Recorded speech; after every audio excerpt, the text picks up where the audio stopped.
YouTube channel. आज हम करेंगे डीके गोयल क्लास 12th के अकाउंटेंसी का चैप्टर 3 जिसका नाम है एडमिशन ऑफ पार्टनर का सोल्यूशन नंबर 38। क्वेश्चन नंबर 38 मैंने ऑलरेडी नोट कर रखा है। क्वेश्चन हमें कह रहा है A and B are partner in a firm sharing profit and losses in the ratio of 3:2।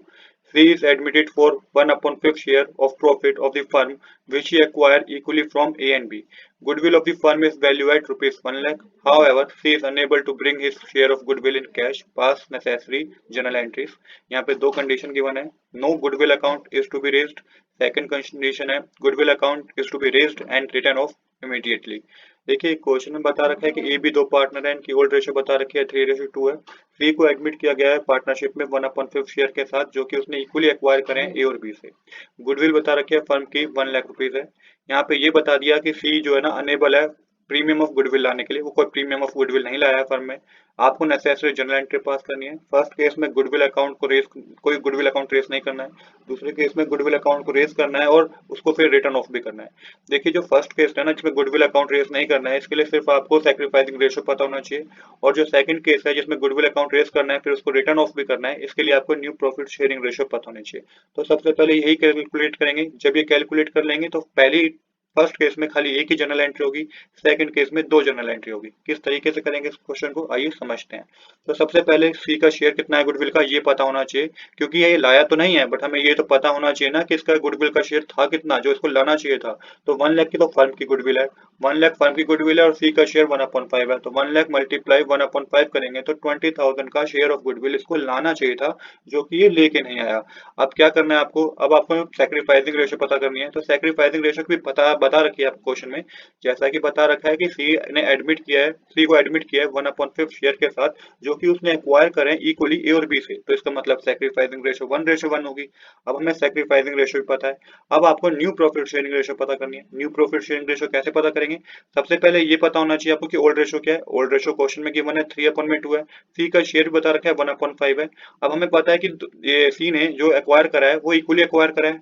जैसा कि हमें अभी पता, हमने मेंशन किया कि जो ए और बी ने कंट्रीब्यूट करा है सी के लिए वो इक्वली कंट्रीब्यूट किया है। तो एक्चुअल में ए ने कितना सेक्रीफाइस किया होगा ये पता करना है आपको। तो ए ने कितना सेक्रीफाइस किया होगा 1/5 जो कि सी का शेयर है, मल्टीप्लाई कर दीजिए 1/2 से। ये 1/10 का शेयर किसने सेक्रीफाइस किया, ए ने। सेम इसी तरीके से बी ने भी कितना सेक्रीफाइस किया है, बी ने भी 1/10 सेक्रीफाइस किया है। ये सेक्रीफाइस उन्होंने अपने शेयर में से इतना सेक्रीफाइस कर दिया। अब जब इन्होंने अपने शेयर में से इतना सेक्रीफाइस कर दिया तो इनका न्यू रेशो कम हो गया होगा, न्यू शेयर चेंज हुआ होगा। तो कितना हो गया होगा इनका न्यू रेशो, न्यू शेयर। तो 3/5 ओल्ड रेशो था, माइनस कर दीजिए 1/10 जो कि इन्होंने सेक्रीफाइस कर दिया। एलसीएम लेंगे तो 10 एलसीएम आएगा, न्यूमरेटर में आपके पास आ जाएगा 6 - 1। तो ये माइनस करने पे आएगा 5/10। तो 5/10 जो हमारे पास आया ना, ये हमारा माइनस करने पे आया। जब 6 में से हमने 1 माइनस किया तो 5/10 आया। ये हमारा न्यू शेयर है। सेम इसी तरीके से आपको बी का न्यू शेयर पता करना है। तो यहाँ पे 2/5 में से आपको माइनस करना है 1/10, क्योंकि बी ने भी सेक्रीफाइस 1/10 किया है। एलसीएम लेके 10 आ जाएगा, न्यूमरेटर में 4 - 1 आएगा तो 3/10 आएगा। अब यहाँ पे ए का जो न्यू शेयर है 5/10 है, बी का न्यू शेयर 3/10 है। अब आपको पता है तीनों का न्यू शेयर, बट यहाँ पे आपके डिनोमिनेटर सेम नहीं है। सी का जो शेयर है वो 1/5 है। तो सबसे पहले आपको डिनोमिनेटर सेम करना होगा, उसके लिए एलसीएम लेंगे। तो न्यू प्रॉफिट शेयरिंग जो रेशो आएगी आपकी वो 5:3:2 होगी। तो यहाँ पे हमने ओल्ड, अब यहाँ पे हमने सेक्रीफाइसिंग रेशो भी पता चल गया हमें और न्यू प्रॉफिट शेयरिंग रेशो भी पता चल गया। सेक्रीफाइसिंग रेशो इसलिए पता चला क्योंकि फर्स्ट जो जनरल एंट्री करेंगे ना उसमें सेक्रीफाइसिंग रेशो का काम होगा, जिसमें गुडविल अकाउंट को रेस नहीं करना। हालांकि गुडविल अकाउंट को रेस नहीं करना, बट यहाँ पे क्या करेंगे, पार्टनर्स को छोड़ेंगे नहीं सी को, क्योंकि वो प्रीमियम ऑफ गुडविल लाया नहीं। तो ये नहीं कहेंगे जब प्रीमियम ऑफ गुडविल नहीं लाया तो हम कुछ नहीं कहेंगे। वो क्या करेंगे, इसका कैपिटल अकाउंट डेबिट करने से की बजाय इसका करंट अकाउंट डेबिट करेंगे, पर वो पैसा लेंगे जरूर। तो क्या जनरल एंट्री होगी पहले केस में जिसमें no goodwill account is to be raised है। तो यहाँ पे जो जनरल एंट्री होगी वो होगी C current account debit to A capital account to B capital account. 20,000 का प्रीमियम ऑफ गुडविल लाना चाहिए था सी को, जो कि वो लेके नहीं आया। तो उसके करंट अकाउंट को डेबिट कर दिया और ए और बी के कैपिटल अकाउंट को क्रेडिट कर दिया। किस रेशो में, सेक्रीफाइसिंग रेशो में, जो कि 1:1 थी। तो 10,000 ए में आ जाएगा, 10,000 बी में आ जाएगा। तो यहाँ पे मेंशन कीजिएगा transfer of goodwill premium to A and B capital account. ये तो हो गया पहला केस। पहले केस में मैंने बताया एक ही जनरल एंट्री होगी। अब करेंगे दूसरा केस जिसमें क्या करना है आपको, गुडविल अकाउंट को रेस भी करना है और रिटर्न ऑफ करना है। अब देखिए गुडविल होता क्या है, गुडविल होता है उन पार्टनर्स की मेहनत का एक नतीजा होता है। मतलब कि गुडविल एक तरीके से मान लो कि पार्टनर्स ने अपने फर्म में कितनी मेहनत करी है वही उसकी गुडविल बनी है।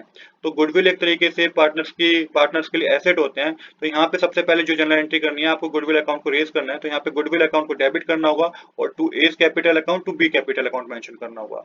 यहाँ पे क्यों? क्योंकि सी के आने से पहले इतनी गुडविल थी फर्म के पास, तो ए और बी में जो वो आपको मेंशन करनी होगी कितनी गुडविल थी। यहाँ पे गुडविल अकाउंट डेबिट कितना था, गुडविल का अमाउंट 1 लाख रुपीज का, और ए कैपिटल अकाउंट और बी कैपिटल अकाउंट में आपको उसको क्रेडिट करना होगा। तो किस रेशो में करेंगे आप यहाँ पे ये आप करेंगे ओल्ड रेशो में। जो ओल्ड रेशो थी ना पार्टनर्स की, उस रेशो में आपको क्या करना है, डिस्ट्रीब्यूट करना है 1 लाख रुपीज को। इस बात को आप याद रखिएगा। नरेशन आप लिखेंगे goodwill raised and distributed among A and be in old ratio. तो ये हमने ओल्ड रेशो में डिस्ट्रीब्यूट किया है।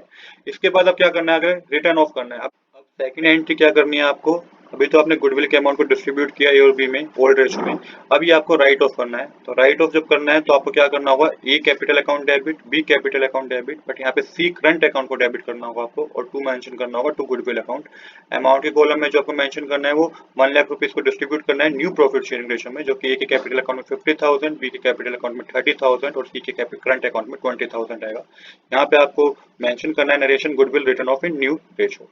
तो इस तरीके से ये तो जनरल एंट्री करनी थी। अगर एक समरी बताऊं इस क्वेश्चन में करा क्या है, हमने सैक्रिफाइसिंग रेशियो पता किया, हमने न्यू प्रॉफिट शेयरिंग रेशियो पता किया।